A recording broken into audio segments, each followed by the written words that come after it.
ನಮಸ್ತೆ, BN TV ಕನ್ನಡಗೆ ಸ್ವಾಗತ. ಬಣಬಡಿದಾಟದಿಂದ ಒಡೆದ ಮನೆಯಾಗಿರುವ ರಾಜ್ಯ ಬಿಜೆಪಿಯಲ್ಲಿ ಮಹತ್ವದ ಬೆಳವಣಿಗೆ ನಡೆದಿದೆ. ಹೌದು, ಬಿಜೆಪಿ ರಾಜ್ಯಾಧ್ಯಕ್ಷರ ಚುನಾವಣೆಯ ಹಿನ್ನೆಲೆ BY ವಿಜಯೇಂದ್ರ ಹಾಗೂ ಬಸನಗೌಡ ಪಾಟೀಲ್ ಯತ್ನಾಳ್ ಬಣಗಳ ನಡುವೆ ಜಿದ್ದಾಜಿದ್ದಿಯಂತೂ ಜೋರಾಗಿದೆ. ರಾಜ್ಯಾಧ್ಯಕ್ಷರ ಚುನಾವಣೆಗೆ ಯತ್ನಾಳ್ ಬಣದಿಂದ ಪ್ರಬಲ ಅಭ್ಯರ್ಥಿಯನ್ನ ಕಣಕ್ಕಿಳಿಸಲು ಭರ್ಜರಿ ತಯಾರಿ ನಡೆದಿದ್ದು, ಈ ಕುರಿತಂತೆ ನಿನ್ನೆ ಸಭೆಯನ್ನು ಕೂಡ ನಡೆಸಲಾಗಿದೆ. ಯತ್ನಾಳ್ ಬಣದ ಕುಮಾರ್ ಬಂಗಾರಪ್ಪ ಅವರ ನಿವಾಸದಲ್ಲಿ ನಿನ್ನೆ ಸಭೆ ನಡೆದಿದೆ. ಬಸನಗೌಡ ಪಾಟೀಲ್ ಯತ್ನಾಳ್, ರಮೇಶ್ ಜಾರಕಿಹೊಳಿ, BP ಹರೀಶ್ ಸೇರಿದಂತೆ ಬಿಜೆಪಿಯ ಬಂಡಾಯ ನಾಯಕರು ಸಭೆಯಲ್ಲಿ ಹಾಜರಾಗಿದ್ರು. ಈಗಾಗಲೇ ವಿಜಯೇಂದ್ರ ಅವರ ರಾಜ್ಯಾಧ್ಯಕ್ಷ ಸ್ಥಾನ ಪಡೆಯಲು ತೊಡೆ ತಟ್ಟಿರುವ ಈ ಬಣವು ಪ್ರಬಲ ಅಭ್ಯರ್ಥಿಯನ್ನೇ ರಾಜ್ಯಾಧ್ಯಕ್ಷ ಚುನಾವಣೆಗೆ ಇಳಿಸಲು ಸಜ್ಜಾಗಿದೆ. ಈ ಹಿನ್ನೆಲೆ ಇಂದಿನ ಸಭೆಯಲ್ಲಿ ಮಹತ್ವದ ಚರ್ಚೆಗಳು ನಡೆದಿವೆ. ವಿಜಯೇಂದ್ರ ಅವರ ಎದುರು ಚುನಾವಣೆಗೆ ಯಾರನ್ನ ಕಣಕ್ಕಿಳಿಸಬೇಕು ಎಂಬುದರ ಬಗ್ಗೆಯೂ ಚರ್ಚೆ ನಡೆದಿದೆ. ಯತ್ನಾಳ್ ಬಣದಿಂದ ಅಭ್ಯರ್ಥಿ ಹೆಸರು ಇನ್ನೆರಡು ದಿನಗಳಲ್ಲಿ ಘೋಷಣೆಯಾಗುವಂತಹ ಸಾಧ್ಯತೆ ಇದೆ ಎಂದು ಎಲ್ಲಾ ಮೂಲಗಳಿಂದ ತಿಳಿದು ಬರ್ತಾ ಇದೆ.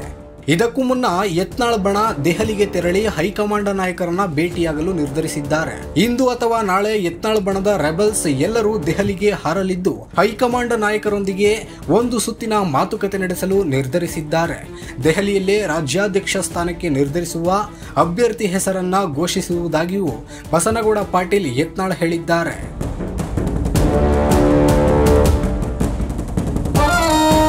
ದೆಹಲಿಯಲ್ಲೇ ಅಭ್ಯರ್ಥಿಯ ಆಯ್ಕೆ ನಡೆಯಲಿದೆ. ಯಡಿಯೂರಪ್ಪ ಅವರನ್ನ ಬಿಟ್ಟರೆ ಬಿಜೆಪಿ ಉಳಿಯಲ್ಲ ಅನ್ನೋ ಕಾಲ ಹೋಯಿತು. ಯಡಿಯೂರಪ್ಪ ಅವರು ಇಲ್ಲದಿದ್ರೂ ಬಿಜೆಪಿ ನಡೆಯುತ್ತೆ. ಈಗಿರುವ ಹಾಲಿ ರಾಜ್ಯಾಧ್ಯಕ್ಷರು ಉದ್ಘಟತನ ಮೆರೆಯುತ್ತಿದ್ದಾರೆ. ಜಿಲ್ಲಾಧ್ಯಕ್ಷರ ನೇಮಕ ವಿಚಾರದಲ್ಲೂ ಇದೇ ನಡೆ ಪ್ರದರ್ಶಿಸಿದ್ದಾರೆ ಎಂದು ದೂರಿದ್ದಾರೆ. ಜಿಲ್ಲಾಧ್ಯಕ್ಷರ ಆಯ್ಕೆ ವಿಚಾರದಲ್ಲಿ ವಿಜಯೇಂದ್ರ ಅವರು ಕೇಂದ್ರ ನಾಯಕರನ್ನ ವಿಶ್ವಾಸಕ್ಕೆ ತೆಗೆದುಕೊಂಡಿದ್ದಾರೋ ಇಲ್ಲವೋ ಗೊತ್ತಿಲ್ಲ. ವಿಜಯೇಂದ್ರ ರಾಜ್ಯಾಧ್ಯಕ್ಷರಾದ ಮೇಲೆ ಪದಾಧಿಕಾರಿಗಳು ಆಯ್ಕೆಯ ಬಗ್ಗೆಯೂ ಯಾರೂ ಕೇಳಲಿಲ್ಲ. ಸ್ಟೇರಿಂಗ್ ಇಲ್ಲದ ಗಾಡಿಯಂತೆ ವಿಜಯೇಂದ್ರ ಅವರು ಮನ ಬಂದಂತೆ ನಿರ್ಧಾರ ತೆಗೆದುಕೊಳ್ಳುತ್ತಿದ್ದಾರೆ ಎಂದು ವಾಗ್ದಾಳಿ ನಡೆಸಿದ್ದಾರೆ. ಯಡಿಯೂರಪ್ಪ ಬಿಟ್ರೆ ರಾಜ್ಯದಲ್ಲಿ ಬಿಜೆಪಿಯೇ ಇಲ್ಲ ಅನ್ನೋ ವಾತಾವರಣ ಸೃಷ್ಟಿ ಮಾಡಿಬಿಟ್ಟಿದ್ದರು. ಆದರೆ ಈಗಿನ ಸ್ಥಿತಿ ಹಾಗಿಲ್ಲ.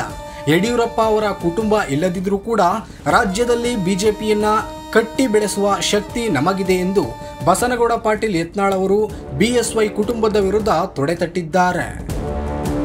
ಈಗಾಗಲೇ ವಿಜಯೇಂದ್ರ ವಿರುದ್ಧ JP ನಡ್ಡಾ ಅವರಿಗೆ ಪತ್ರ ಬರೆಯಲಾಗಿದೆ. ಇದು 100ಕ್ಕೆ 100ರಷ್ಟು ಸತ್ಯ. ಇದರಲ್ಲಿ ಯಾರೆಲ್ಲ ಸಹಿ ಹಾಕಿದ್ದಾರೆ ಎಂದು ಬಹಿರಂಗಪಡಿಸಲು ಸಾಧ್ಯವಿಲ್ಲ. ಪಕ್ಷದ ಆಂತರಿಕ ವಿಚಾರವಾದ್ದರಿಂದ ತಮ್ಮ ಹೆಸರು ಬಹಿರಂಗಪಡಿಸದಂತೆ ಮನವಿಯನ್ನು ಕೂಡ ಮಾಡಿದ್ದಾರೆ. ಒಟ್ಟಾರೆ ವಿಜಯೇಂದ್ರ ಅವರ ನಡೆ ಬಗ್ಗೆ ಗಂಭೀರವಾಗಿ ಪರಿಗಣಿಸಬೇಕು ಎಂದು ಒತ್ತಾಯ ಮಾಡಿದ್ದೇವೆ ಎಂದು ಯತ್ನಾಳ್ ಹೇಳಿದ್ದಾರೆ.